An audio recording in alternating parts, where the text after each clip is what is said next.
Now, this is the example which we saw last time, that 10,000, you won a lottery, it's giving you 10,000 every year until perpetuity, and your weighted average cost of capital is 10%, then how much is that equivalent to receiving one single cash flow today? We saw the way we get it is 10,000 divided by a weighted average cost of capital. Now let's just introduce one small complication in this. Let's say that this 10,000 grows at 3%. So you don't just receive 10,000 every year. At the end of year one, you receive 10,000, which grows to 10,300, 600, and at 3% every year. Now, how much are these cash flows worth? Now, just by eyeballing, you can make out that it should be more than 100,000. It cannot just be 100,000, because 100,000 was when this column here, 10,000, was standard throughout. But this is visibly, it is increasing. So the formula to do that is you take 10,000 and divide it by the WACC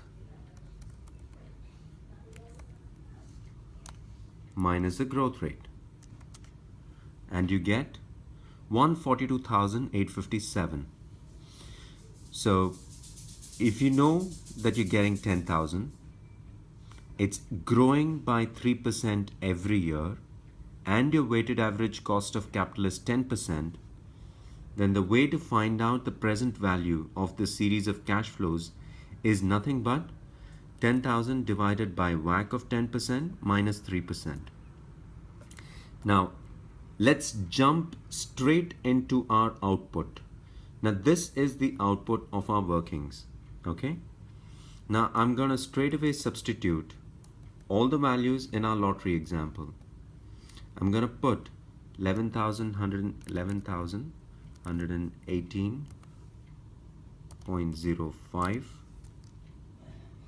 Whoops, not there. 11,118.05, and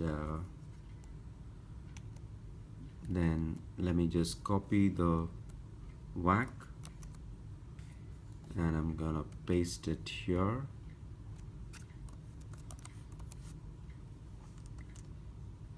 And also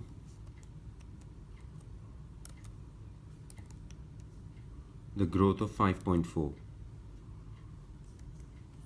So I'm gonna put growth as 5.4% here, and we get 368,636.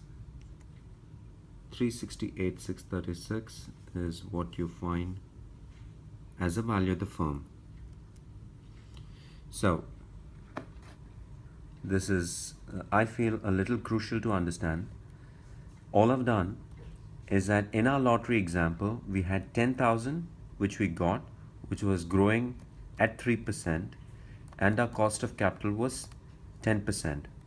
And we found out that the present value of that cash flow is nothing but 10,000 divided by WACC minus growth. So in the same thing, all I've substituted is the free cash flows at the end of year one divided by the WACC minus growth of Facebook. This is what we estimate Facebook will grow perpetually, and this is the WACC of Facebook. We'll come to all these calculations later on. So if I know the free cash flow, I know the weighted average cost of capital, and I know the growth, then I can find out the value of equity, the firm's valuation. So this is quite important to understand before we go into the next steps.